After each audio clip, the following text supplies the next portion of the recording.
Hi, I'm Paulo, and today we're going to master energy and work. So, usually, when we talk about energy, we refer to the amount of energy in food, like the amount of kilojoules or calories, or after we did some exercise, we might say that it took a lot of energy. But in physics, what does energy really mean? So, energy has to do with movement and activity. So, you can imagine throwing balls through the air.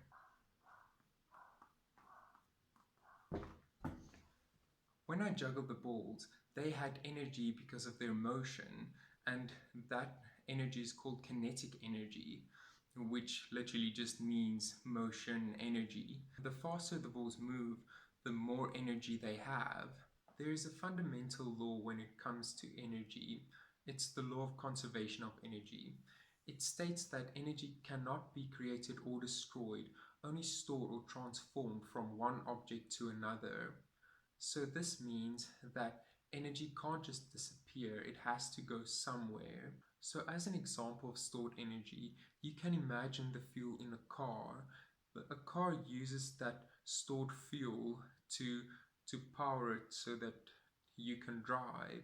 As an example of how energy can be transformed, you can imagine throwing a ball. When you throw a ball, energy is transformed from your body into the kinetic energy of the ball. So, how do you actually quantify energy so that you can perform calculations on it? Well, the sciencey people long ago made it really simple.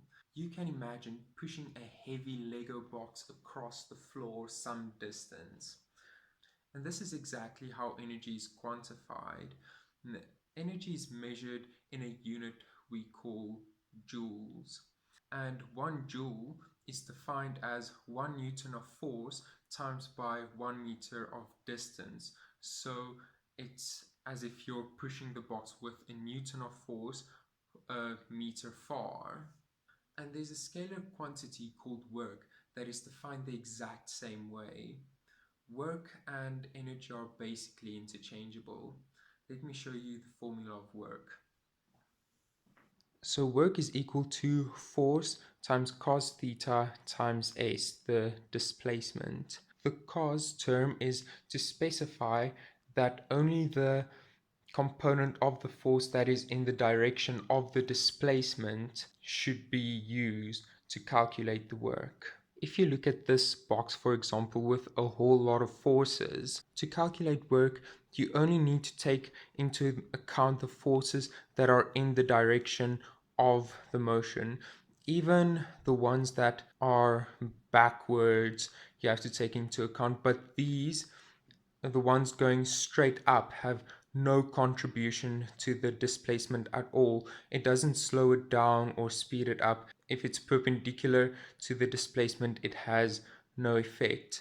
And if you have something at an angle like this, if you take the cos of this force, then you get this component which has an effect on the amount of work, and then this component is not taken into account.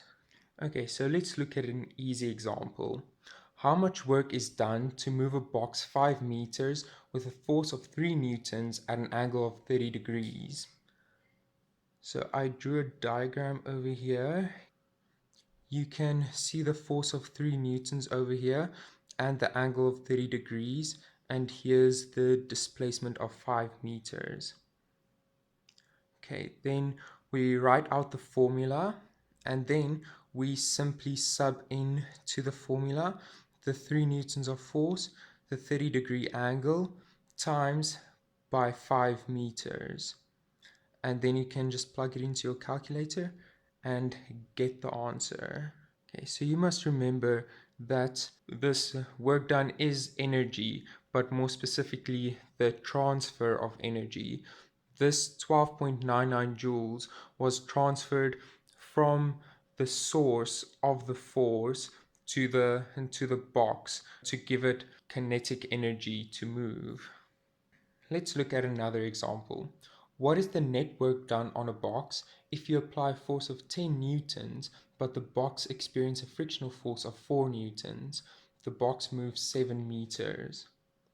Okay, and here is the diagram. You can see the 4 Newton force acting in the opposite direction of the displacement, and the bigger 10 Newton force in the direction of the displacement. So the question is asking for the net work done on the box. So you have to take into account both the effects of the 4 Newton force and the 10 Newton forces together and get the total. So the first way we're going to do it is by looking at the 4 Newton force and the 10 Newton force separately. Okay, so first we look at the work done by the applied force. We write down the formula, subbing the values, the 10 Newton force, cos, and the angle is 0 because it's in the direction of the displacement, and the displacement is just 7 meters. And then you plug it into your calculator and you get 70 joules. And now let's look at the work done by the frictional force. Let me move this up. Okay, for this, once again, we write down the formula of work done, then we sub in those values. And as we did normally, we sub in the 4 newtons like it was given. And then for this cos term, we use 180 degrees because it's in the opposite direction. And then you multiply by the 7 meters displacement. Then just plug that into your calculator and you get that answer. And it's negative because of the cos 180, which gives you -1. And now we can work out the net work done. And now you just take the sum of the two answers you got, and that is the 70 minus 28, and that gives you an answer of 42 joules. Now let's look at the other way of doing it. Then first, you work out the resultant force between all the forces we have on the box, and that is adding the applied force and the frictional force. And we are taking the direction to the right to be our positive direction. So the 10 is positive, and then the 4 newtons becomes negative, and that just gives you 6 newtons to the right. That is our resultant. And then you can just plug it into the formula. Then you can just work out the net work done immediately. So you write down the formula and you sub in the 6 newtons, and now the cos term is 0 because we're only taking it as one force to the right, and you multiply by the displacement of 7 meters, and once again you get the answer of 42 joules. So both ways give you the same answer. It is important to note that work is scalar, but it can be negative. The work done by a frictional force is called negative work. So now let's return to kinetic energy and see how we can calculate what the kinetic energy of an object is. So the formula is E for energy and subscript K for kinetic energy, and that's equal to half mv squared, m for mass and v is the velocity of the object. Let's look at an example. What is the speed of a 0.2 kilogram ball when it has 30 joules of energy? Okay, so we write down the formula and then we just sub in all the information we have, and we're given that the kinetic energy is 30, and then the only other piece of information we have is that the ball weighs 0.2 kilograms, and then it's only the velocity that is left that we have to calculate. And now we isolate the v squared on one side and then take all the numbers to the other side by multiplying both sides by 2 to get rid of the half and dividing by the 0.2, and then we get v squared is equal to 300, and then we just take the square root of both sides, and then we get an answer of 17.32 meters per second. And now let's get to potential energy. Potential energy is defined as the energy an object has due to its position above a reference point. Just like a car has fuel that enables it to drive, potential energy is stored energy that can be transformed into kinetic energy so that an object can move. It's also important to note that if you hold an object in the air, at that point it has zero kinetic energy because it isn't moving, but the potential energy is at a maximum. But when you drop it, the potential energy decreases because the height is decreasing, and the kinetic energy increases because the speed of the object increases as it falls. So potential energy is transformed into kinetic energy as it falls, and then at that point, just before the object reaches the ground, then potential energy is zero because the height is basically zero, and kinetic energy is at a maximum because the speed of the object will be at a maximum just before it reaches the ground. And you'll see that at that point, the kinetic energy is equal to the potential energy when you held it in the air. So all the potential energy was transformed to kinetic energy.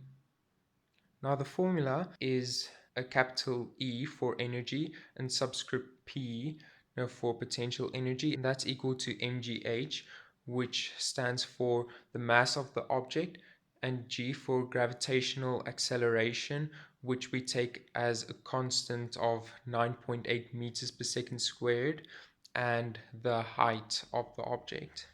And here's an example. What is the potential energy of an 8 kilogram weight when it is held at 1.5 meters above the ground? So first, we write down the formula for potential energy, and then we just sub in what we know. We know the mass is 8 kilograms, and gravitational acceleration is 9.8 meters per second squared, and then the height was given as 1.5 meters. And then you just plug that into your calculator and get this answer. So this answer tells us that this is the amount of energy that this weight stores. All that energy, that whole 117.6 joules, can turn into kinetic energy when it is dropped. Now let's get to mechanical energy. Mechanical energy is simply the sum of kinetic energy and potential energy. There's an important law with mechanical energy. It's the conservation of mechanical energy. It states that in the absence of air resistance and friction, the mechanical energy of an object is conserved. And this is similar to my previous explanation. When you drop an object, the potential energy decreases and the kinetic energy increases. So one increases while the other one decreases, and these changes basically cancel each other out. So then the sum of the two, the mechanical energy, remains the same. At this point, I have to mention that it's easy to get confused between work and energy. You have to remember work and energy are basically the same thing, but work is more specifically the transfer of a certain amount of energy, and it's more general than kinetic energy and potential energy. It's the definition of what energy is. And it's also useful that force is part of the equation for work, because you'll see later that in the work energy theorem, you can use that to work out the force of air resistance or friction with that formula. Okay, so let's move on to mechanical energy. Mechanical energy is simply the sum of the kinetic energy and potential energy of an object at a certain point. And you can just expand the equation to have the full thing. Let's look at an example. So this question asks, what is the mechanical energy of a ball that weighs 0.2 kilograms, has a height of 3 meters above ground, and is traveling at 15 meters per second? Okay, so we start just by writing out the equation and expanding that. And now we just plug in all the information we know. So we know that weighs 0.2 kilograms, traveling at 15 meters per second. And then for this part, again, it weighs 0.2 kilograms. Gravitational acceleration is 9.8 meters per second squared, and it's 3 meters above ground. And you can punch this into your calculator and get the answer. Now let's look at a more complicated example. So this type of problem will most probably be the most difficult question you can get with this section. So there is a boy on a swing. At some point, when he is swinging down, he is 1 meter above ground and moving at 0.5 meters per second. What is his speed at the lowest point of his motion if his height is 0.2 meters at that point? The boy weighs 50 kilograms. So here I drew a diagram of the situation, and at this point is 1 meter above ground, and this dotted line shows the motion of the swing, and here at its lowest it's 0.2 meters. Okay, and now we want to look at two situations, 2 points. This point where he is at 1 meter and this point.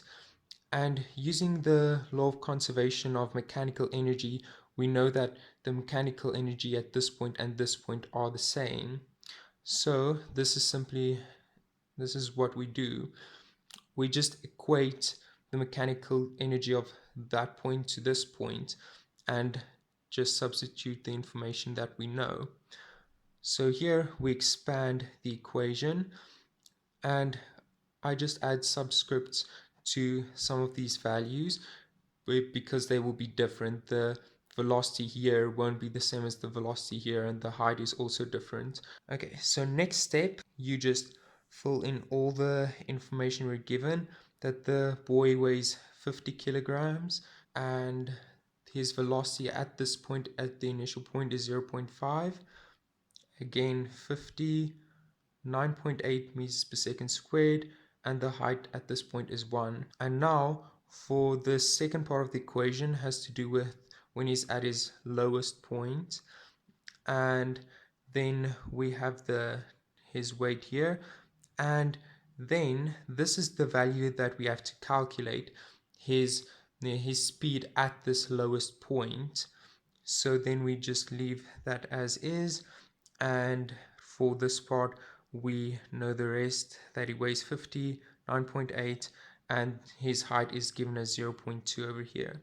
So for the next step, you just simplify that, all those numbers, put it into a calculator and get this, and simplify that part and this.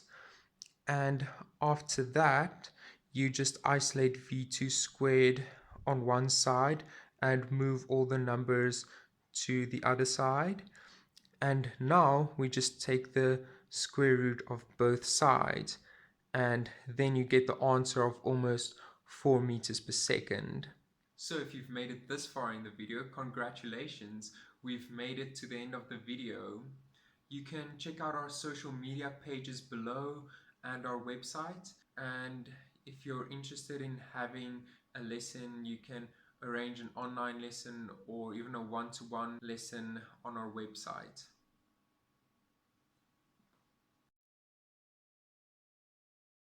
The faster the balls move, the more energy they have.